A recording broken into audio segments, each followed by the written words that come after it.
Muito bem, vamos dar sequência com as nossas pequenas aulas, né? Estamos na segunda sessão da unidade 2, tratando, né, da emergência de uma abertura hermenêutica que vai culminar, né, num panorama de decisionismo e também de ponderação do direito de uma forma ainda um tanto embrionária. Eu ainda não mostrei isso, né? Eu tenho muito mais contextualizado esse panorama da virada do 19 para o 20, e aí, né, mostrando para vocês a transição para o Estado Social de Direito, mostrando um pouco mais, né, o panorama do Estado Social de Direito com a forte tendência ao arbítrio e até ao totalitarismo, né? Isso vamos explorar mais. E dizia, né, na última conversa, destaquei a emergência do movimento do direito livre nesse panorama, né, do Estado Social de Direito. E agora eu queria começar essa pequena aula destacando que foi exatamente no seio, né, do movimento do direito livre, ou talvez melhor, né, no panorama da Alemanha de então, sob os impactos do movimento do direito livre, que, como eu cheguei a dizer anteriormente, foi um movimento um tanto difuso, né, e fugaz, né? Foi muito rápido, né, a repercussão do movimento do direito livre nesse contexto, mas é exatamente esse o panorama que vem à tona a construção científica do processo com Bilov, né? Então, nada mais conveniente, né, do que trazer à tona essa informação para que todos vocês possam visualizar, né, nesse panorama que certamente conhecem muito bem das reflexões da teoria geral do processo, a concatenação, né, a organização de uma ciência processual vem à tona sob o impacto do movimento do direito livre, tá? E se amarra completamente ao panorama do Estado Social de Direito, né? Daí aquela percepção do juiz, do magistrado, obviamente, né, funcionário do Estado, detentor de um poder soberano instituído, né? Um magistrado que é total no âmbito do processo, né? O cidadão, desde então, né, e fundamentalmente nesse contexto, identificado à figura, né, que no panorama do Estado Democrático de Direito seria uma lástima, mas a figura do jurisdicionado, né? Então, o teor de arbitrariedade, né, subjacente a essa construção teórica, percebam, né, que condiz muito bem com o contexto de emergência da própria ciência processual, né, que obviamente não seria compatível, né, com um modelo constitucional de processo como demandamos contemporaneamente. Pois bem, nesse panorama, né, o movimento do direito livre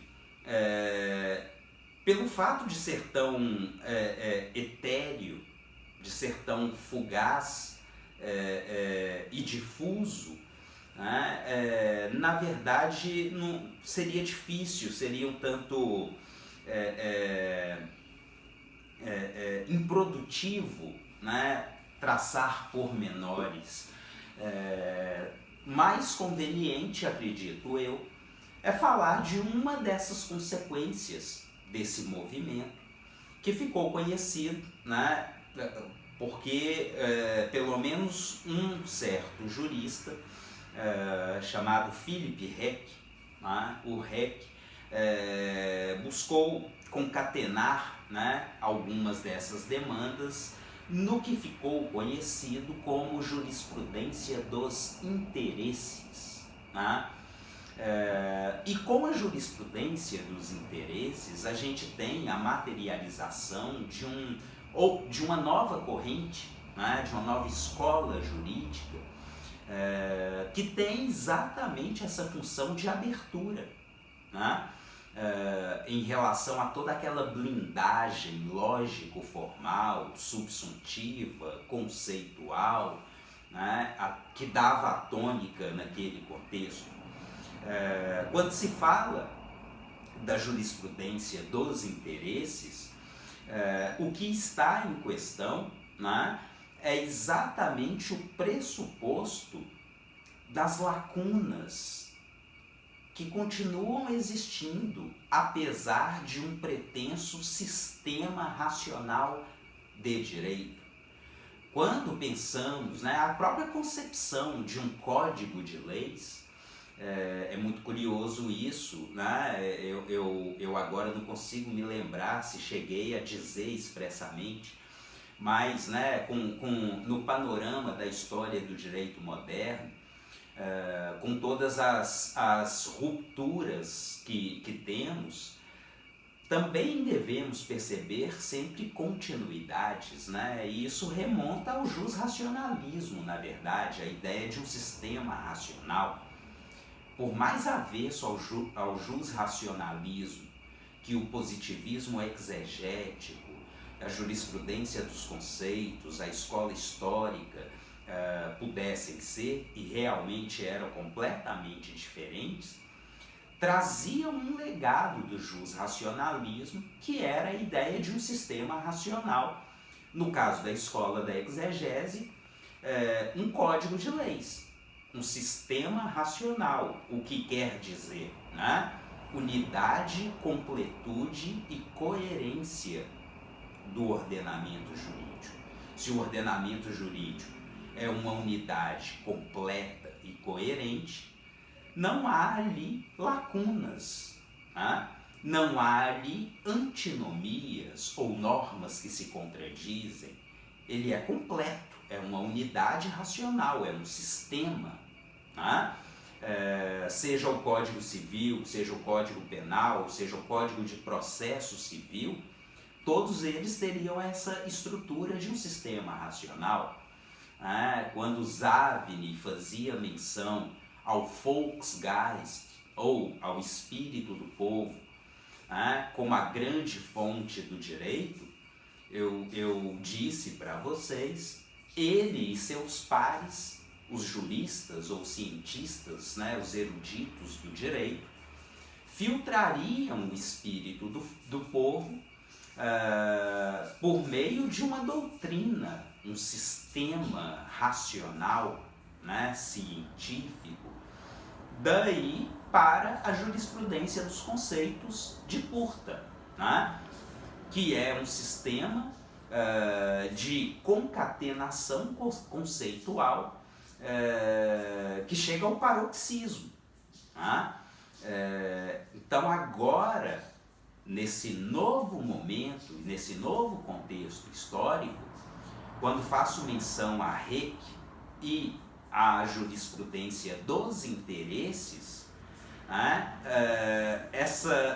essa construção teórica tem como base, tem como ponto de partida a recepção, a aceitação de que o ordenamento jurídico por mais que se pretenda um sistema racional, tem lacunas, tem falhas, tem buracos.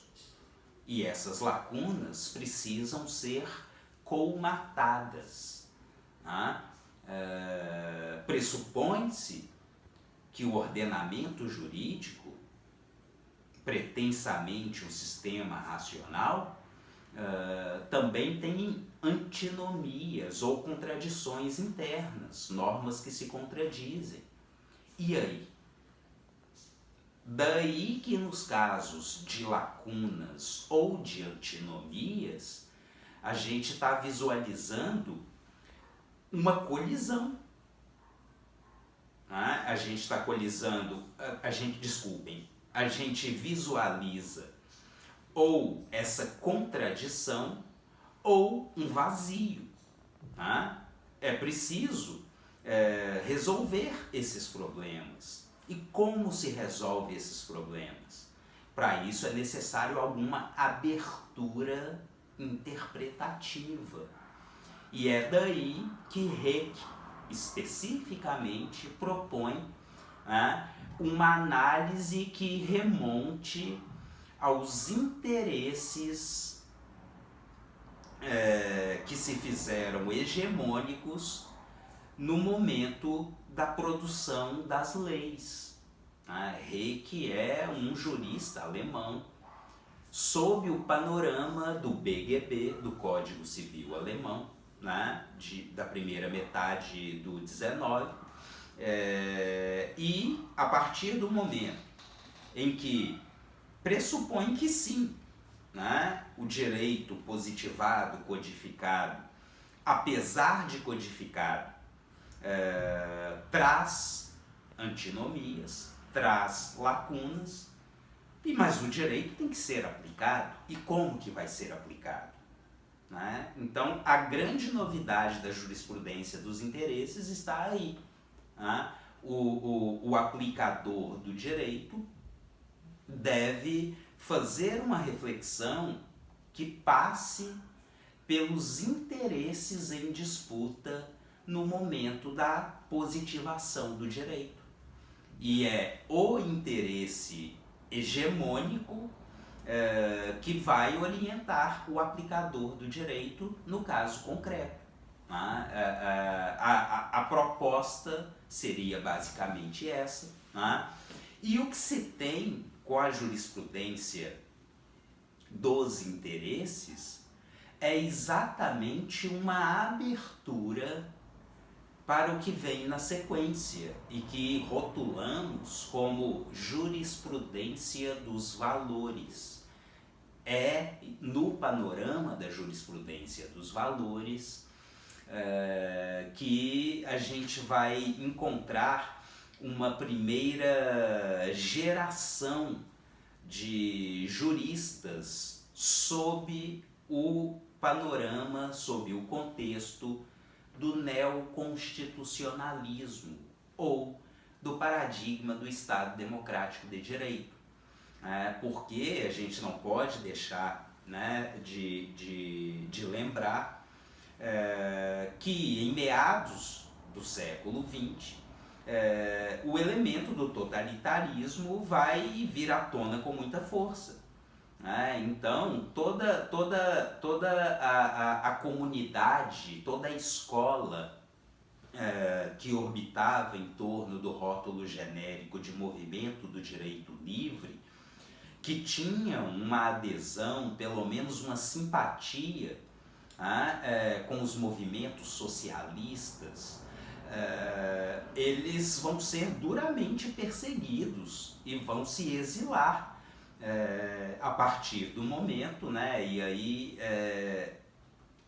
a década de 1930, a partir do momento que Hitler chega ao poder na Alemanha. Então, a partir de Hitler, a gente vai passar por um impasse muito grande. Vai ficar tudo meio que em suspenso. O Estado alemão vai se tornar um estado de exceção, no sentido mais literal, e a grande tendência a partir daí né? Na verdade antes de Hitler, né? Talvez como Mussolini, né? na Itália fascista, mas a partir do nacionalsocialismo alemão, aí os totalitarismos vão explodir na Europa como um todo. Tá? Mas então percebam, o movimento do direito livre traz como consequência imediata a jurisprudência dos conceitos. Né? Mas isso vai ter uma vida muito curta, muito breve, por causa da ascensão, né, e estabilização dos totalitarismos. Bom, mantendo, né, o tempo médio das pequenas aulas, continuamos logo na sequência.